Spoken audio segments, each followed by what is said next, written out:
En ce temps-là, Jésus descendit de la montagne, et de grandes foules le suivirent.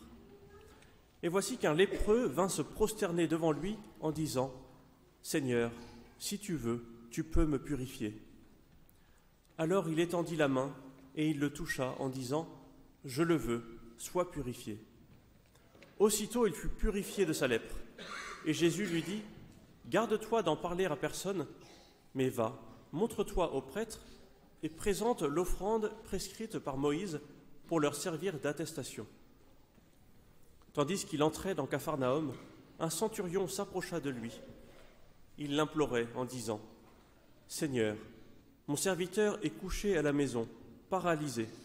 Il souffre atrocement. » Jésus lui dit « J'irai le guérir. » Le centurion répondit « Seigneur, je ne suis pas digne que tu entres sous mon toit, mais dis seulement une parole, et mon serviteur sera guéri.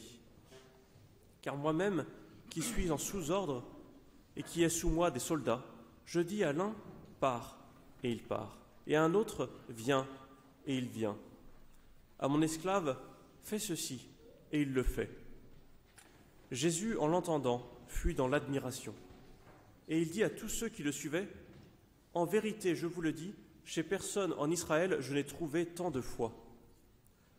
Or, je vous le dis, beaucoup viendront du levant et du couchant, et ils prendront place à table avec Abraham, Isaac et Jacob dans le royaume des cieux, tandis que les fils du royaume seront jetés dans les ténèbres extérieures. Là seront les pleurs et les grincements de dents. » Jésus dit au centurion, « Va, qu'il te soit fait selon ta foi. » Et le serviteur fut guéri à l'heure même.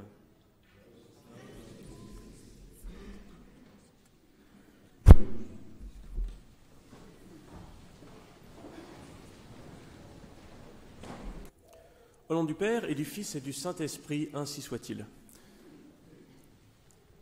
Chers amis, vous savez certainement que pour bien interpréter la Sainte Écriture, on distingue plusieurs niveaux de lecture. Origène, au IIIe siècle, distinguait trois sens de l'Écriture, le sens littéral, le sens moral et le sens spirituel. Un siècle plus tard, saint Augustin reformule cela en quatre sens. Et puis, toute la tradition, ensuite, reprendra ces quatre sens. Et au XIIIe siècle, un dominicain les résumera en une phrase. Le sens littéral enseigne les événements, l'allégorie, ce qu'il faut croire, le sens moral, ce qu'il faut faire, l'anagogie, vers quoi il faut tendre. L'anagogie est aussi appelée l'eschatologie, donc ce qui concerne les fins dernières.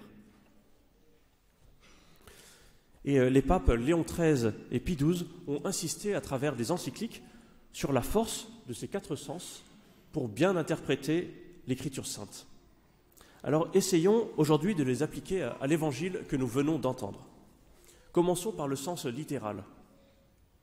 Il nous dit ce qui s'est passé. Donc le sens littéral est sans doute le plus simple à comprendre ici. Jésus en est au tout début de son ministère. Il vient de prononcer un long discours sur la montagne, avec au centre la prière du Notre Père. Et ce discours est comme la charte du royaume que Jésus vient inaugurer, comme un programme de conversion pour accueillir en vérité le royaume de Dieu. Et voici que Jésus descend de la montagne, suivi par des foules. Ces foules sont conquises par la nouveauté et par l'autorité de son enseignement. Et sur son passage, il guérit un lépreux ainsi que le serviteur d'un centurion. Donc il guérit donc un paria et un païen. Le lépreux, en effet, à cause de sa maladie, était dans un état d'impureté perpétuelle. Et donc il a été exclu de la communauté et surtout exclu du culte. Et donc non seulement il vivait dans un état d'isolement par rapport aux autres, mais encore il ne pouvait pas prier avec la communauté. Et le livre du Lévitique décrit très bien tout cela. Et il décrit aussi tout le rituel de réintégration après une guérison. Donc c'est ce que dit Jésus. Voilà, il l'envoie vers le prêtre. Et donc ensuite, auprès du prêtre, eh bien, il doit offrir des sacrifices, faire des aspersions.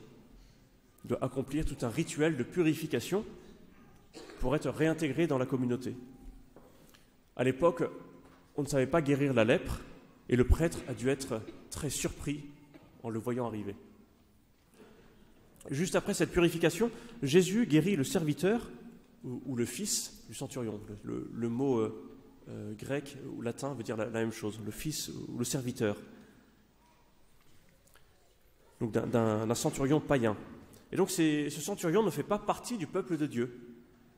Et il fait l'admiration de Jésus. Chez personne en Israël, je n'ai trouvé une telle foi. Jésus, donc, par sa puissance divine, a le pouvoir de guérir ce lépreux et ce serviteur.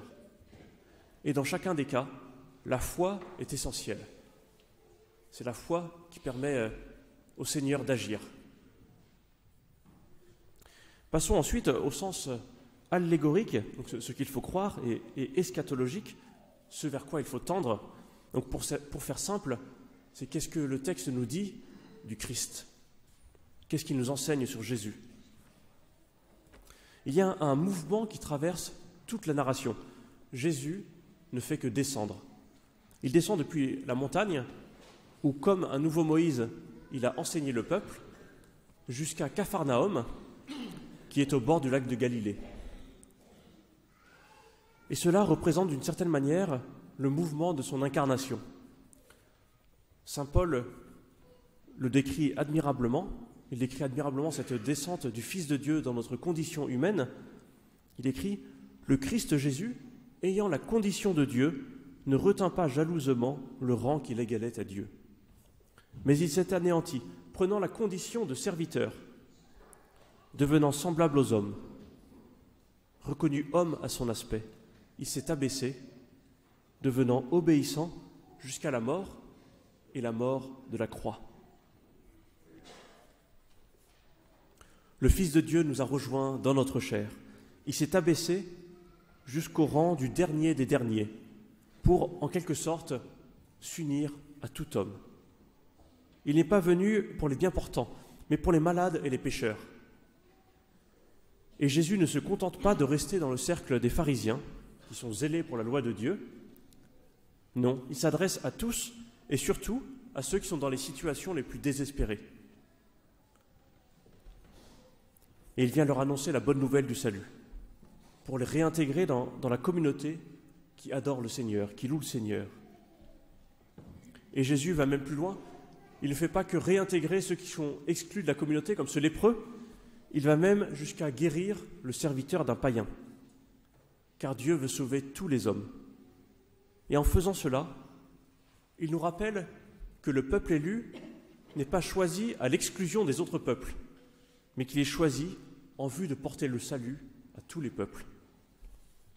Et donc c'est l'Église, corps du Christ, qui aujourd'hui assure cette mission, celle de prendre soin des âmes par le pardon des péchés, par une attention à tous les membres souffrants du corps du Christ. Mais dans sa mission, elle doit aussi témoigner du Christ auprès de tous ceux qui ne le connaissent pas, auprès de tous ceux qui le cherchent avec droiture. Puis vient enfin le sens moral de ce passage, ce que nous devons faire. Alors la Sainte Écriture est une source inépuisable. Alors je vous livre une piste parmi d'autres, et je voudrais relier ce passage à la prière. En vivant dans le monde, on se désole parfois de ne pas arriver à prier, de ne pas arriver à prendre le temps de prier. et le devoir d'État est parfois tellement prenant. S'occuper de sa famille, bien accomplir son travail et ses multiples engagements. Et l'on peine parfois à donner du temps à Dieu dans la prière. Alors pour faire une comparaison avec l'Évangile d'aujourd'hui, il y aurait d'un côté les Juifs bien intégrés à la communauté qui montent au temple de Jérusalem pour prier, et puis de l'autre ceux qui n'en ont pas le droit à cause de la lèpre ou à cause de leur état de païens.